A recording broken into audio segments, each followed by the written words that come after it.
Blue Wire.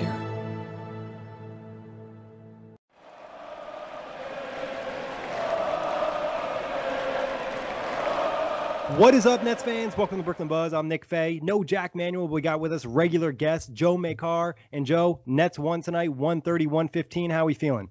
Nets did win, and we're feeling good. The shooters came out to play today. Joe Harris, Landry Shamet, great game from them, and we'll dive into that.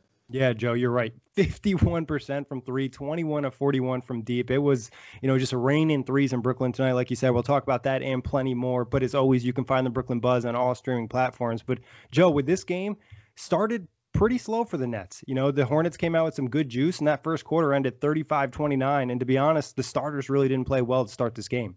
Yeah, the game definitely did start off very slow for the Nets. We've seen this as kind of a common theme for them. It's not something you want to get accustomed to, but we have seen it in the past, especially with DeAndre Jordan starting in the middle. I won't attest all the blame to him, but it seems to be a common theme that reoccurs.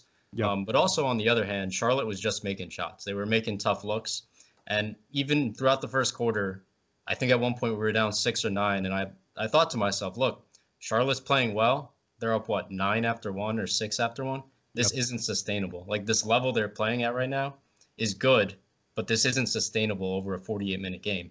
And quickly we saw, once the bench came in, once you get that front court tandem of Blake Griffin, Nick Claxton start to bring some energy, some juice, some effort, the lead just starts to evaporate and turn in Brooklyn's favor. Yeah, exactly. I mean, I don't think at any point we're super concerned like, oh, the Nets are going to lose this game because Charlotte is super banged up. They're missing a ton of players.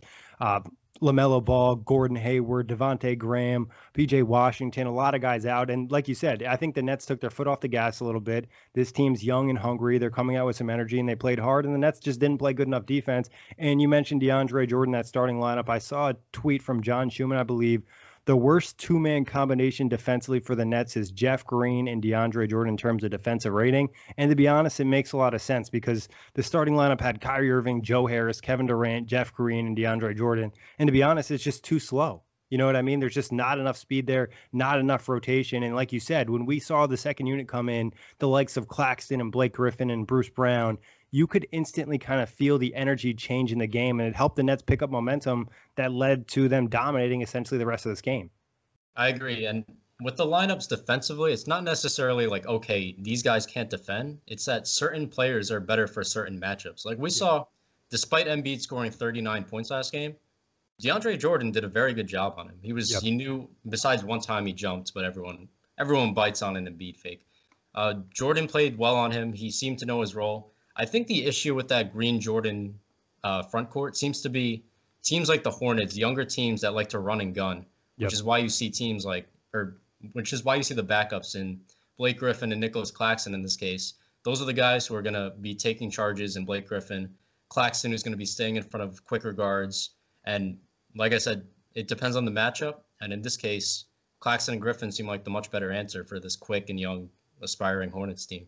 Yeah, and to be honest, they're probably a better matchup for most of the league because guys are going to be faster and quicker, and there's not as many traditional centers. And like you mentioned, DeAndre plays well against them, but against some of these teams that really get out and run, you saw it tonight. They had wide open dunks, wide open shots, and guys like looking around, who do I have? Because everybody needs to get back in transition. That's why I think with the starting lineup, you need to probably have some type of hustle player. You know what I mean? We see Bruce Brown put in great hustle plays, Nick Claxton, Blake Griffin, and as much as we've seen Jeff Green make some of those plays, that's not necessarily exactly who he is. He's happy to do the small things in the roster, but I feel like you need some of those really high energy guys that are just hungry. And that could be a change possibly for Steve Nash to make. Obviously, LaMarcus Aldridge did retire. We'll talk about that at the end of the show, and that had an impact in DeAndre Jordan getting minutes. But it's definitely something to keep an eye on because it's DeAndre's spot to really lose. But if he doesn't play well enough, there's no reason that Nick Claxton or Blake Griffin or even small ball Jeff Green shouldn't take that role from him. Definitely. And with Jeff Green, the issue isn't really so much effort, but that's not really his role, like you said. He's more of a savvy veteran, like, okay. The guy's up there in age. Exactly. The man's 34 years old, and he's still trying to end lives with post-it. Like, he's doing enough for sure. We're not questioning what Jeff Green is bringing to the table. That's just not his role. That's more what you'll see from Blake Griffin, or like you said, you just love guys who are willing to put their body on the line and take charges. And Blake Griffin, you see him every 50-50 ball. He's diving on the floor. I kind of understand why they're preserving him on these back-to-backs now. Like, people like to say the man's knees are shot. Yeah, look Watch the game. Look how many times this man's diving to the court. It's Yo, can we incredible. get him some knee pads? No, but Exactly. really, This man should be playing in like a full hockey uniform. But you really love to see it though from Blake. I mean, that's one thing. I knew that he was up there in charges to start the season, even not playing as many games. But the amount of hustle plays he's made in Brooklyn, it's just been such a huge impact and really a guaranteed way for yourself to get minutes. exactly. And as a fan, you love to see hustle. As a coach, as the bench, you love to see hustle from the guys who are in the game.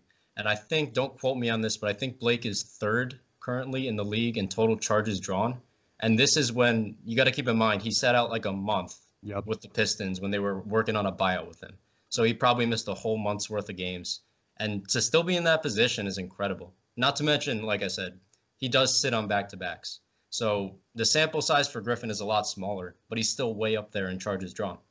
Yeah, and I think it works out perfectly because he's dealt with a ton of injuries. He's not the same guy he used to be. So kind of reserving some of that energy and juice.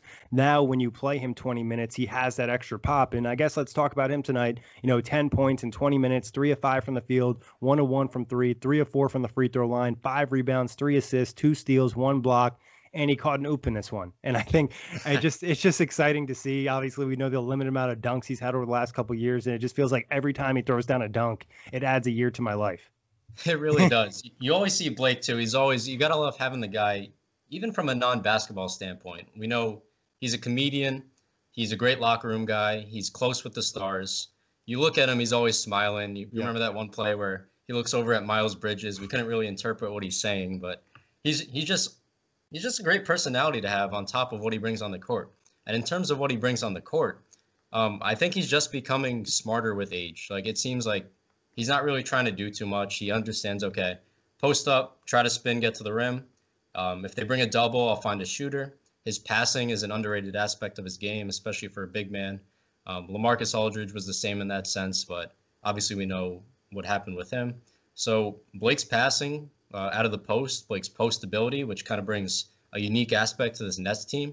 I feel like that's going to come in handy, especially come playoff time when you know what Kyrie, Harden, and Durant are going to do. I mean, you still can't stop them, but you kind of know what they're going to do. Now you throw in a little wrinkle to the opposing team. How are we going to guard this? They now have Blake Griffin in the post. Yeah. And with Aldridge being out, now this is really their only true 5-out option. You know what I mean? Like, you could play Jeff Green small, but Blake literally has the size to bang with certain centers in this league, gives you a little bit more on the boards. And like you said, feels like he's getting more comfortable with his teammates. I think an underrated aspect of his game, like you mentioned, is passing, but combined with his ball handling, very comfortable with the ball in his hands. And you typically see a lot of bigs kind of nervous up there where he can help just make some plays off the dribble handoff. We saw Landry Shamet benefit from that a lot tonight as well. So really happy with the play of Blake Griffin. And like you said, the Nets might be counting on him coming the postseason. He could play some type of significant role. I don't think it's going to be anything more than 20 minutes, but still, that's a good chunk of time when it comes to the postseason. But Joe, let's talk about Kevin Durant because, I mean, this is just incredible to watch play basketball. 25 points tonight, 8 of 12 from the field, 3 of 5 from deep, 6 of 6 from the free throw line, 3 rebounds, 11 assists for KD, and 1 block. To be honest, I had no idea about the 11 assists watching the game. It just goes to show you how he just plays in such a rhythm. You know what I mean? It just never feels like he's like out of place. He knows exactly kind of what he wants to do as he's kind of getting back and shaking off that rust. Exactly. And I think we use the word rust, as you said, very, very loosely because there almost seems to be no rust, which is maybe incredible. Just like a couple chips. Like yeah, a couple missed shots here and there, but like, what did he shoot? You said 8 of 12 from the field, 3 8 of 5 12, from 66%. Like, this man, let's go through the timeline really quickly. Missed 2 stretches due to health and safety protocols. Came off a torn Achilles before that. A hamstring injury that kept him out for 7 weeks. Like, the fires of hell can't stop Kevin Durant from getting to his spots and scoring. And when he gets there, it's just so effortless. Like, just rises up above him. Okay, you're in my face. You're smothered on me. I'm 7 feet tall. I could fade away and hit this effortless shot that looks like me shooting on my mini hoop. But this is a grown NBA player. Like, we'll never get tired of watching Kevin Durant, like watching him suit up for the Nets every night. And he's just going to be a huge problem to stop come playoff time. Yeah, I mean, the 3-point shooting is ridiculous. He only had 3 threes tonight, but it felt like all of them were like heavily contested or just shots where you really can't defend them. Yeah, exactly. That's when he steps into a 3 in transition. I'm not sure what you really can do other than hope he misses it, because you saw McDaniels tonight. He tried to contest, he ended up fouling. And if he doesn't contest like that, it's an easy shot for Kevin Durant. And then if he overplays him, coming down, he's giving KD a lane to the rim. And we talked about the 11 assists. So it's just like, I'm not really sure how you defend Kevin Durant in certain situations. It's more so about him missing the shot rather than your defense, because he's just that good at his height. It's really just incredible. And like we said, there's still a little bit of slight rust you can see on it. 4 turnovers again, not necessarily great, but my man, this guy is just so skilled at basketball. It's just literally a joy to watch. You said it perfectly. I mean, we will never see a scorer like Kevin Durant. We'll see similar molds in forms of like a Brandon Ingram, or not sure if you've watched this kid yet, but Imani Bates, the kid who just won High School Player of the Year as a sophomore. Like, he's drawn comparisons to KD, but there will never be another Kevin Durant. Like, the way he makes it look so effortless, the efficiency he does it on. That's the amazing part to me. This man, like I said, he'll miss 7 weeks, come back and shoot 65% from the field against like a good team in most cases. Like, this is incredible.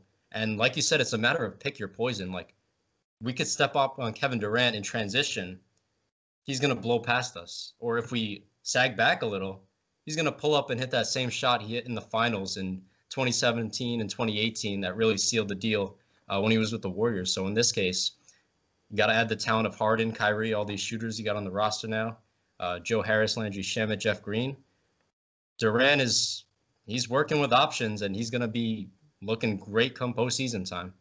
I mean, there was a certain lineup they ran out there. It was Kyrie, Landry Shamet, Joe Harris, Kevin Durant, and Blake Griffin. And I mean, there's really no way to defend that lineup to an extent, because if you send the double, KD's going to find the open man. And we saw him kind of find Joe Harris out of the post, wide open 3, and the Nets were clicking from deep tonight. So I'm really not sure what you do. And sometimes the offense is so simple for the Nets.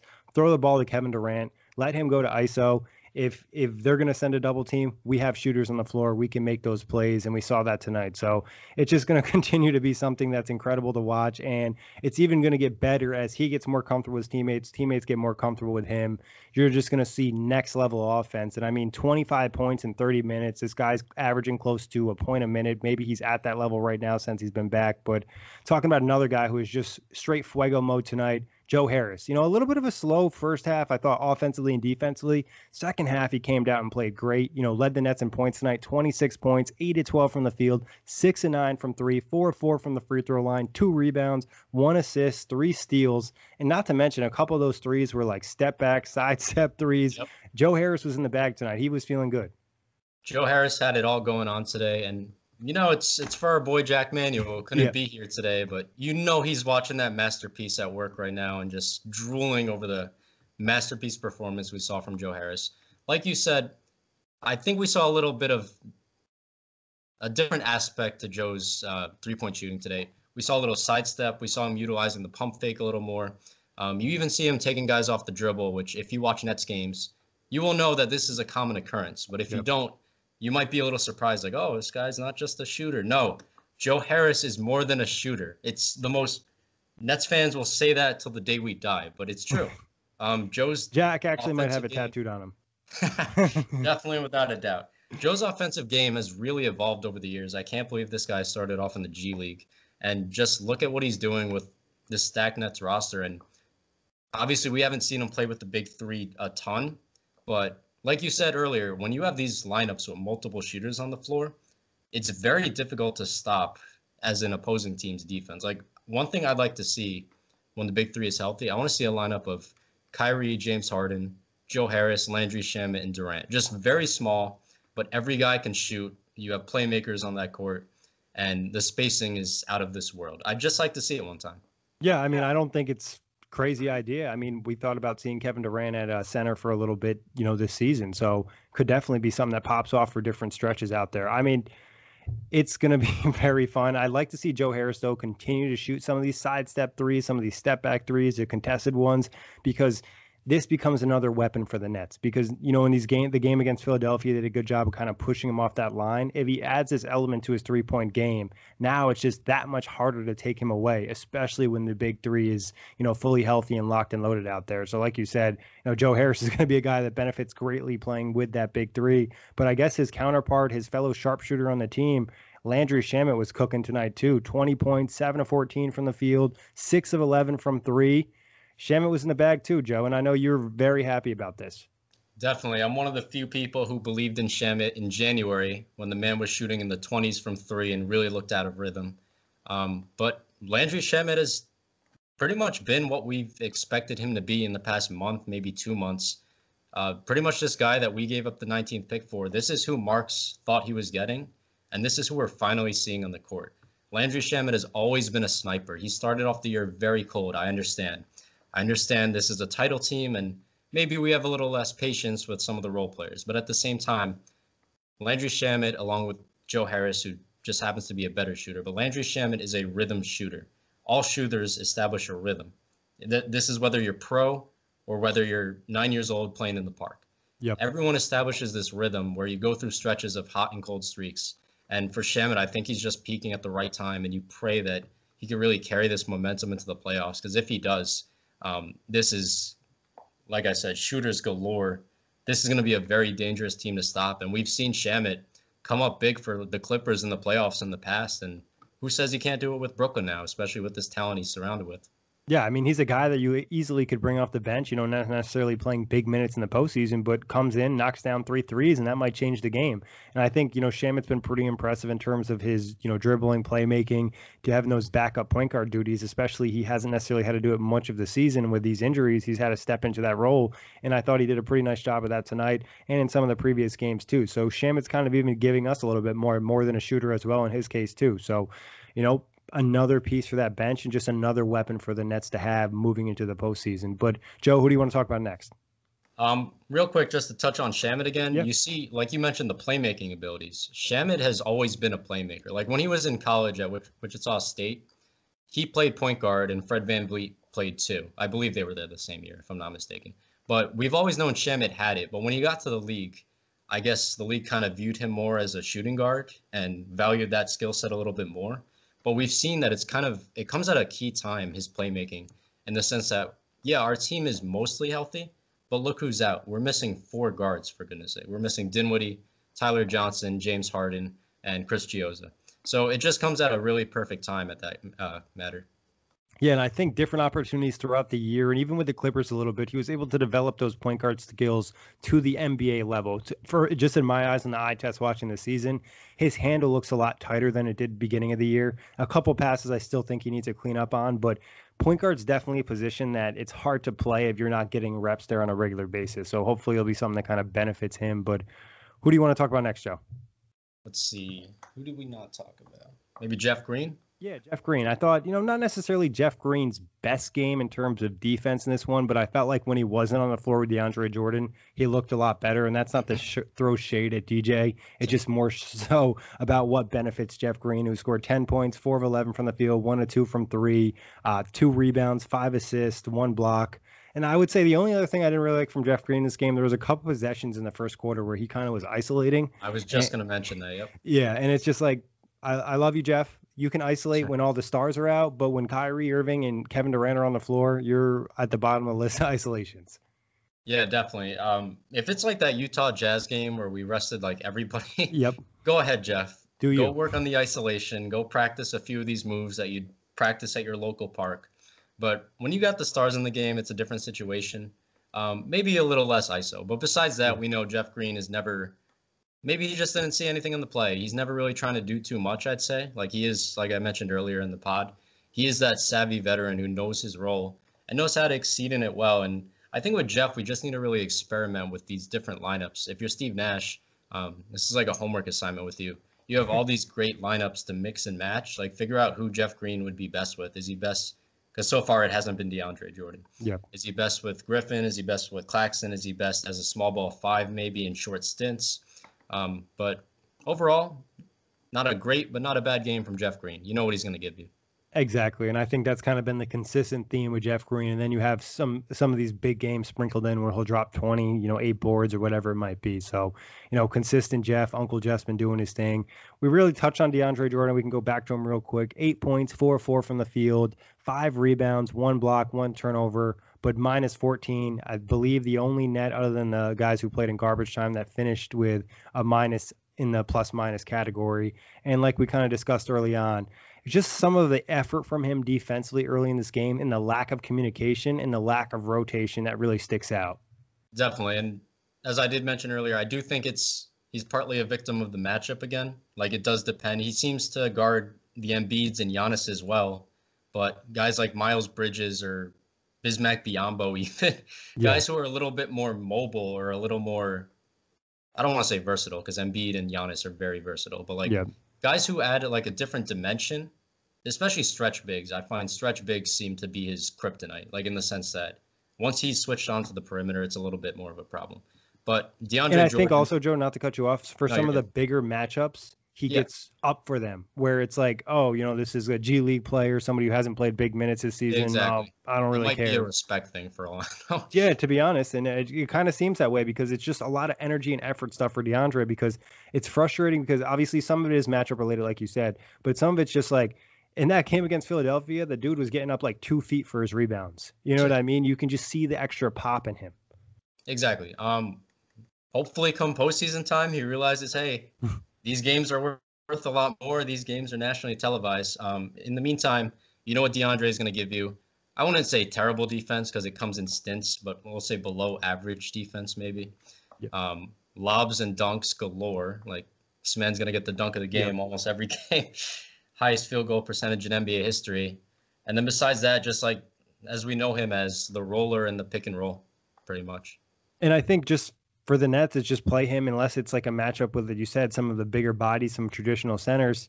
Play him the first 6 minutes of the first quarter, first 6 minutes of the third quarter, and that's about it. You don't necessarily need him to be out there and come out and close the game. It's just giving us that little bit of stint of time because there's other guys who can play better and have a bigger impact. Even a guy like Nick Claxton, 0 points tonight, 0 of 1 from the field, 0 of 1 from 3, did have 9 rebounds, 2 assists, 2 steals, and a block. So it's just like Claxton out there, you can feel his impact, especially for what the Nets need. They need that defensive plus those energy plays, and that's what you get from Nick Claxton. And he's going to make mistakes. He made plenty of mistakes tonight, but he's going to do it at extremely high level with a ton of energy.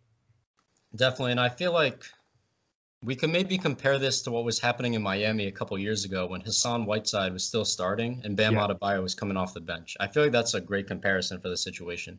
It's not that DJ can't play. I know DJ is a very polarizing name within Nets world, but DeAndre Jordan is just not the same player he once was. That doesn't mean he should be, especially now that LaMarcus Aldridge is retired, that doesn't mean he should just be stripped from the rotation. But I like the guy in short stints, like you said. Play him 6 minutes in the first, play him 6 minutes in the third or so. And then, okay, if he's playing well that game or if the matchup favors it, play him maybe a couple more minutes in the fourth. I wouldn't say close just yet. But I don't think he can really close any lineups other than maybe a Joel Embiid one. And even then, it's the real thing with DeAndre is his rotations are terrible or they're non-existent. You know what I mean? You'll see a little bit. You got it. Yeah, you see players out there like Jeff Green will look at him and be like, bro, like, what are you doing? Like, where it's clearly Jeff Green is already in position to defend this guy, and DeAndre is trying to switch onto him instead of running out to the three-point line. And like you said, he doesn't like to get on the perimeter, but this is, 2021. There's a good chance that 4 out of 5 players in the opposing team in that lineup that's on the floor are shooting 3. So you're going to have to rotate. And it's those second effort rotations that you don't see from him that make him so hard to play. Exactly. And I would, like I said, it's pretty much just knowing how many minutes to play him. DeAndre Jordan at the beginning of the season was getting a ton of minutes, like 30 a game, because the Nets' only big men at the time were down horrendous. Yep. The Nets' only big men were DeAndre Jordan and Reggie Perry, who I like. I think he's going to be a decent player in this league one day, but he's developing. Like, this is the 57th overall pick who was thrusted into action and said, okay, here. You are a backup center on a title team now. Like that's a lot to handle if you're a rookie who's 20 years old. But DeAndre Jordan, like I said, now that we have Nick Claxton healthy, now that we have Blake Griffin into the mix, now that we know, okay, Jeff Green could play some small ball 5, KD could play some small ball 5. You'll see Jordan in lesser stints, in which case I feel like he can make a bigger impact because he won't be out there like, okay, 30 minutes a game, that's way too much. This isn't 2014. So play him smaller roles and let him strive in those small roles he plays. And make him earn the minutes. I think that's one thing Steve Nash needs to do too, is like if he comes out and plays terrible to start the game, I wouldn't be opposed to a quick benching. Like I would be like, hey, 2 minutes in, you've blown 3 defensive assignments. Get on the bench. If you want to play, you're going to have to play better than that and make the high energy plays. Like every player makes mistakes and that's fine, but you have to do it at a high effort level, not just kind of lackadaisical, just looking like you're wearing Tim's on the court. but reference. Yeah. Moving on to Bruce Brown, who never looks like he's playing with Tim's, always playing with high energy. We had 9 points tonight, 4 of 7 from the field, 4 rebounds, 6 assists for Bruce Brown, and plus 24 tonight. I think Bruce, some of those high energy plays, especially against a team like Charlotte, they pop out a little bit more. And I thought this was a solid game from him. Yeah, definitely. Especially Charlotte, even with LaMelo out, even with Devontae Graham out, Charlotte is still a team we saw tonight with very quick guards. Like both of the Martins. They play super hard. I'm not going to lie. I don't watch them often, but those Martins are quick. Like you remember that one bullet pass? I don't know if it was Caleb Cody. I was like, almost took Katie's head off. Yeah. But teams with quicker guards are going to seem to have like a little bit of a upper advantage on the Nets. And I feel like that's where Bruce Brown really comes in handy. Yep. On the offensive end, not going to give you a ton, but he's going to give you production. He's going to give you transition finishes, that little push shot floater that we know he's patented at this point. Just a guy who, once Durant's double teamed, if Bruce Brown is in the lane, hey, that's a high quality shot. This is a guy who could guard your best player. This is a guy who's, hey, come playoff time, he's going to be, I think, a pretty key contributor. Yeah, I could see him being a little bit more matchup dependent, but like you said, the Nets are going to need somebody to throw out a guard that's hot. If you're going up against, let's say, trying to think about who's a really good deal in the first round. Yeah, let's just hypothetically say they get into the play, and that's the first name that popped to mind. But I was trying to be like, I don't know, Wizards are going to get there. But let's hypothetically say they do. That'd be a guy you want to throw at Bradley Beal. I think also the key with Bruce Brown, Jack and I usually talk about this a decent amount, is like having a lineup that helps unlock him. Playing with DeAndre Jordan has been a struggle for him because there's no space in the paint. But Jeff Green at the 5, that's good for Bruce Brown. Blake Griffin at the 5, that's good for Bruce Brown because, like you said, there's room to cut inside. So exactly. It's about Bruce he's been on record for saying that, hey, I don't play well, and it's not a knock on DeAndre, but he just doesn't play well with him because DeAndre isn't a perimeter player. He's going to stand in the middle and clog the paint. So you want to run him with a Jeff Green, a Kevin Durant, a Nick Claxton, just anyone who might be playing a little bit outside. Yep. The team that just has to respect them out of the paint, where no disrespect to DeAndre Jordan, it's never been his game. No one's going to care if he shoots 10 threes in a game. But moving on to TLC, we saw him play, an okay game. I didn't think he had any critical mistakes in this one. 2 of 5 from the field, which translated to 2 of 5 from 3. Good to see him hitting multiple takes from deep. Not a bad game, but I think in the shortened role, it's kind of the benefits TLC. We don't have to see him out there a ton. He doesn't have a lot of pressure to make plays. Just hit the open threes if you can. Definitely. When I talk about polarizing, there's no more polarizing player in Nets history than Timothy Luwawu-Cabarrot, or as Blake Griffin said, your name is a nightmare. I agree. But, that's why I keep it to TLC. but TLC in short stints, if he's knocking down shots, that's always been the issue with him, as blatantly obvious as that sounds. I know I'm not saying anything crazy. He just misses open shots. Like he gets great looks that some of the fans in the stands would knock down, for goodness sake. But he just doesn't hit them. Tonight, I thought he played a decent game. Not great, but not a bad game. Yeah, and I mean, in a small role and in some of that being in garbage time, whatever, that's the role he's going to have in this team. As everyone gets healthy, he's not going to see minutes, so it's really not that big of concern. Any other things that stuck out from tonight's game, Joe? Maybe limit the turnovers a little bit. I know sometimes, like I said, when you're working with different lineups, it's kind of tough, especially Nash at this point. You got Blake Griffin entering the buyout. You got guys hurt all year. You have just all this adversity. It's amazing if you look at the Nets timeline this year. You had the Harden trade in January. You had Kyrie missing games where nobody knew where he was for 2 weeks. All the adversity Nash has been through in just 1 year. Like the man is, oh my God, he's going to age like Obama.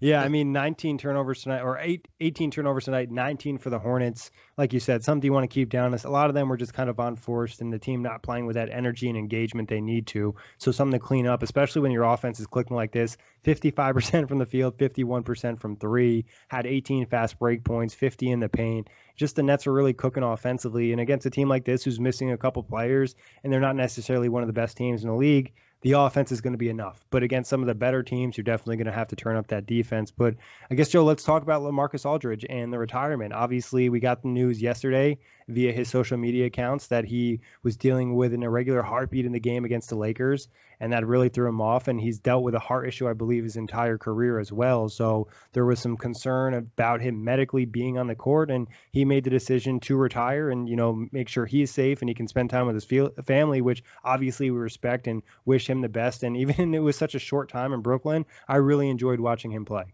Definitely. And LaMarcus Aldridge, at the end of that note he penned, he wrote something to Brooklyn. Obviously, most of it was to Portland and a little bit to San Antonio because of just tenure. It's common sense. Yeah. He's not going to write this whole heartfelt thing to Brooklyn.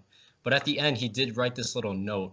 And I don't know it off the top of my head, but he said something along the lines of, Brooklyn, thank you for taking me in and basically accepting me for who I am in a game that's changing so much. And we saw that this is what Marks and Nash kind of talked about when we did acquire Aldridge at the end of last month. They said, hey, we know this is like a shooting league and your heavy style of post-ups, which he's patented and known for, is kind of like on its way out. But we want you to come in and be you. We want you to play that post-up game that we know you excel in. And credit to LaMarcus. He's obviously, from a basketball point of view, as a Nets fan especially, it definitely hurts. We're not going to lie. But at the same time, we do realize this is much bigger than the game of basketball. This is about a man who's honestly one of the more respected veterans in this league. You won't find a person saying anything bad about LaMarcus Aldridge. And if they do, they're just an NBA Twitter troll account. But credit to LaMarcus, incredible career. Third amongst active players in field goals behind LeBron and Carmelo Anthony.